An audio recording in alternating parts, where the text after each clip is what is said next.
কখনো কি মনে হয়েছে যে কিছু লিডার বা কিছু কোম্পানি তাদের মধ্যে স্পেশাল কিছু একটা আছে, তারা যাতেই হাত দেয় সেটাই যেন শোনা হয়ে যায়? কিন্তু কিভাবে অ্যাপেল, মার্টিন লুথার কিং বা রাইট ভাইদের মতো ব্যক্তিত্ব বা সংস্থাগুলো কিভাবে অন্যদের চেয়ে এতটা আলাদা হতে পারে? এর পেছনে কি কোনো জাদু আছে? চলুন আজ এই ব্যাপারটারই গভীরে গিয়ে দেখা যাক। ব্যাপারটা কিন্তু কোনো জাদু নয়। আসলে এর পেছনে একটা নির্দিষ্ট প্যাটার্ন কাজ করে। কেন কিছু মানুষ বা অর্গানাইজেশন আমাদের এতটা ইন্সপায়ার করে, আমাদের মন ছুঁয়ে যায়, আর বাকিরা পারে না? এই ধাঁধাটা বুঝতে হলে চলুন কয়েকটা প্রশ্ন দিয়ে শুরু করা যাক। যেমন ধরুন অ্যাপেলের কথা। বছরের পর বছর ধরে কিভাবে তারা এত ইনোভেটিভ? আরে ওরাও তো আর 5টা কম্পিউটার কোম্পানির মতোই, তাই না? তাদের কাছেও তো একই ট্যালেন্ট, একই রিসোর্স, একই কনসালটেন্ট আছে, যা তাদের কম্পিটিটরদের কাছেও আছে। তাহলে তফাৎটা হচ্ছেটা কোথায়? আবার ভাবুন মার্টিন লুথার কিং জুনিয়রের কথা। কেন তিনি আমেরিকার সিভিল রাইটস মুভমেন্টের অবিসংবাদিত নেতা হয়ে উঠলেন? তিনি তো আমেরিকার একমাত্র ভুক্তভোগী মানুষ ছিলেন না। সত্যি বলতে তিনি একমাত্র ভালো বক্তাও ছিলেন না। তাহলে তার মধ্যে এমন কি ছিল যা অন্যদের ছিল না? অলরাইট ভাইদের কথা ভাবুন। এটা তো আরও আশ্চর্য হওয়ার মতো। কিভাবে সম্ভব যে দুটো সাইকেল মেকানিক নিজেদের সামান্য জমানো টাকা দিয়ে পৃথিবীর প্রথম পাওয়ার্ড ফ্লাইট সম্ভব করে ফেলল? অথচ তাদের প্রতিযোগী স্যামুয়েল ল্যাংলির কাছে সরকারি ফান্ডিং ছিল, হার্ভার্ডের ডিগ্রি ছিল, দেশের সেরা ইঞ্জিনিয়ারদের টিম ছিল। তাহলে বোঝাই যাচ্ছে এখানে টাকা বা কোয়ালিফিকেশনে থেকেও বড় কিছু একটা কাজ করছে। আর সেটাই হলো আসল রহস্য। আসলে এইসব অসাধারণ লিডার আর সংস্থা, Apple, Martin Luther king, right brothers, তারা সবাই একইভাবে চিন্তা করে, কাজ করে এবং মানুষের সাথে কমিউনিকেট করে। আর তাদের সাফল্যের এই ফর্মুলাটা আসলে খুব সহজ একটা আইডিয়া। এটাকে বলা হয় দ্য গোল্ডেন সার্কেল।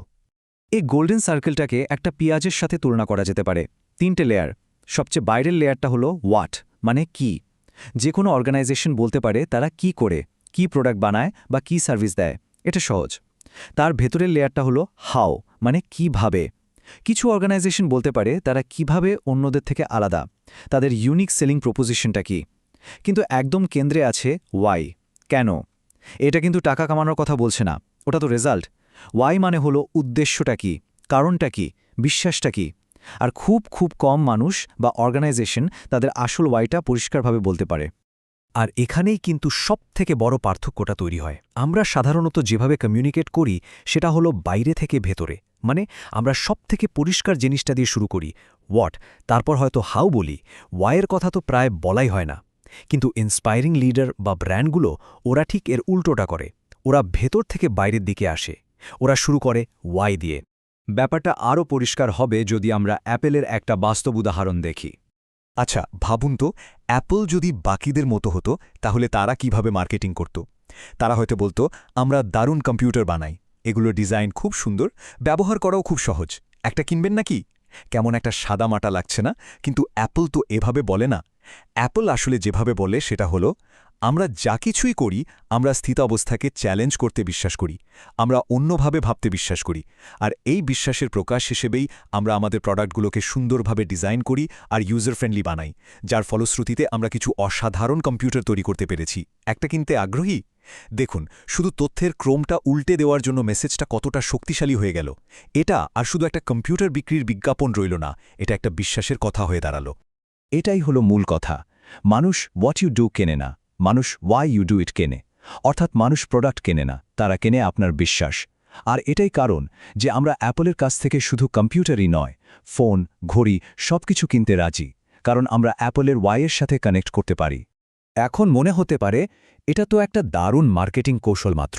কিন্তু না, ব্যাপারটা তার থেকেও অনেক গভীর। এর পেছনে আছে আমাদের ব্রেইনের বায়োলজি। দেখুন, আমাদের ব্রেইনের গঠন আর গোল্ডেন সার্কেলের গঠন কিন্তু হুবহু এক। ব্রেইনের সবচেয়ে বাইরের অংশ নিওকর্টেক্স। এটা আমাদের হোয়াট লেভেলের ব্রেইন। এটা র্যাশনাল, অ্যানালিটিক্যাল চিন্তা করে, ভাষা বোঝে।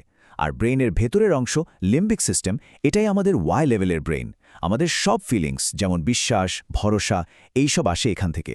আর সব সিদ্ধান্তও কিন্তু এই অংশটাই নেয়। মজার ব্যাপার হলো ব্রেইনের এই অংশের কোনো ভাষা নেই। এটাই কারণ যখন আমরা কোনো প্রোডাক্টের প্রচুর ফিচার আর ডেটা দেখি, আমরা হয়তো বুঝি কিন্তু ঠিক ফিল করি না। কিন্তু যখন কোনো কোম্পানি তাদের ওয়াই নিয়ে কথা বলে, তখন সেটা সরাসরি আমাদের লিম্বিক ব্রেনের সাথে কথা বলে, আমাদের গাট ফিলিংয়ের সাথে কথা বলে, আর সিদ্ধান্তগুলো তখনই হয়। এই ওয়াই দিয়ে শুরু করার আইডিয়াটা যে কতটা শক্তিশালী সেটা আরও ভালো বোঝা যায় law of diffusion of innovation দিয়ে। দেখুন, যখন কোনো নতুন টেকনোলজি বা আইডিয়া মার্কেটে আসে, সবাই কিন্তু এক লাফে সেটা গ্রহণ করে না। প্রথমে কিছু লোক আসে, মাত্র 2.5%, যাদেরকে বলা হয় ইনোভেটর্স। তারপর আসে আর্লি অ্যাডপ্টার্স, প্রায় 13%। এরাই হলো সেই লোক যারা নতুন জিনিস আগে ট্রাই করার জন্য ঘন্টার পর ঘন্টা লাইনে দাঁড়াতেও রাজি। এদের পরেই আসে আর্লি মেজরিটি, লেট মেজরিটি আর সবশেষে ল্যাগার্ডস। এখন কোনো আইডিয়াকে ম্যাস মার্কেটে সফল হতে হলে একটা টিপিং পয়েন্ট ক্রস করতে হয়, আর সেই টিপিং পয়েন্টটা হলো 15 থেকে 18% মার্কেট পেনিট্রেশন। এই গণ্ডিটা বেরোতে পারলেই খেলা ঘুরে যায়। আর এই প্রথম 15-18% লোক মানে ইনোভেটার্স আর আর্লি অ্যাডপ্টার্স, ওরা কিন্তু সেরা টেকনোলজি কেনে না, ওরা সেই সব আইডিয়া বা প্রোডাক্ট কেনে যা তাদের নিজেদের বিশ্বাসের সাথে মেলে। ওরা আপনার ওয়াইটাকে কেনে। এর একটা ক্লাসিক উদাহরণ হলো টিভো। ভাবুন তো, এমন একটা প্রোডাক্ট যা লাইভ টিভি পজ করতে পারে, অ্যাড স্কেপ করতে পারে, এমনকি আপনার পছন্দের শোর রেকর্ড করে রাখতে পারে। এটা তো মার্কেটে ঝড় তোলার কথা, কিন্তু টিভো বাণিজ্যিকভাবে ব্যর্থ হয়েছিল। কেন? কারণ তারা মার্কেটে এসে বলেছিল তারা কি করে, আমাদের কাছে একটা প্রোডাক্ট আছে যা লাইভ টিভি পজ করে। তারা ফিচার বিক্রি করতে চেয়েছিল।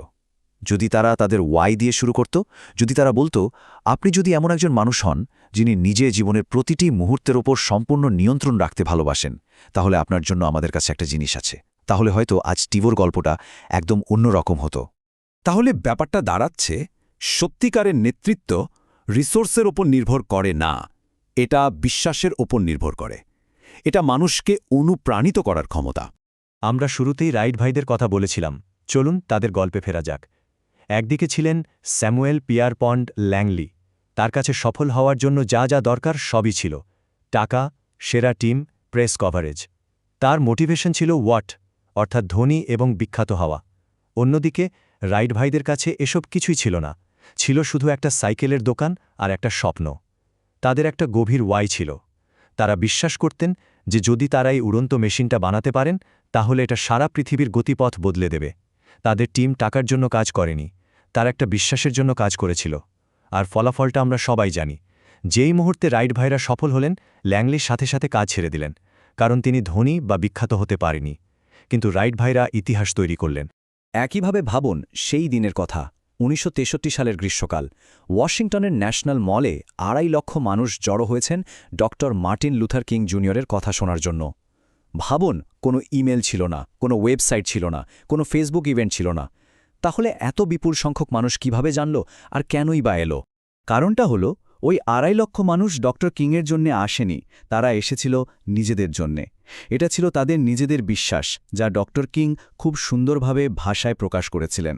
তিনি আমেরিকাকে নিয়ে তার ওয়াই, তার স্বপ্নটা সবার সামনে তুলে ধরেছিলেন, আর মানুষ তার সেই বিশ্বাসকে নিজেদের বিশ্বাস হিসাবে গ্রহণ করেছিল। খেয়াল করে দেখুন, তিনি I have a dream speech দিয়েছিলেন, I have a plan speech দেননি। কারণ রাজনীতিবিদরা প্ল্যান দেয়, কিন্তু লিডাররা স্বপ্ন দেখায়। মানুষ একটা বিশ্বাসের জন্য, একটা স্বপ্নের জন্য ঘর থেকে বেরিয়ে আসে, 12 দফা একটা প্ল্যানের জন্য নয়। আর এটাই হলো লিডার আর যারা লিড করে তাদের মধ্যে আসল পার্থক্য। লিডারদের একটা পদ বা অথরিটি থাকে, আমরা তাদের কথা শুনি কারণ আমাদের শুনতে হয়। কিন্তু যারা সত্যি লিড করে তারা আমাদের অনুপ্রাণিত করে। আমরা তাদের অনুসরণ করি কোনো বাধ্যবাধকতা থেকে নয়, আমরা স্বেচ্ছায় করি কারণ আমরা মন থেকে চাই। সুতরাং লিডার হোক বা ফলোয়ার, আমরা প্রত্যেকেই কিছু না কিছু কমিউনিকেট করি। প্রশ্নটা হলো, আমরা যখন শুরু করি তখন কি হোয়াট দিয়ে শুরু করি নাকি ওয়াই দিয়ে? এই একটা প্রশ্নের উত্তরের ওপরেই কিন্তু অনেক কিছু নির্ভর করছে।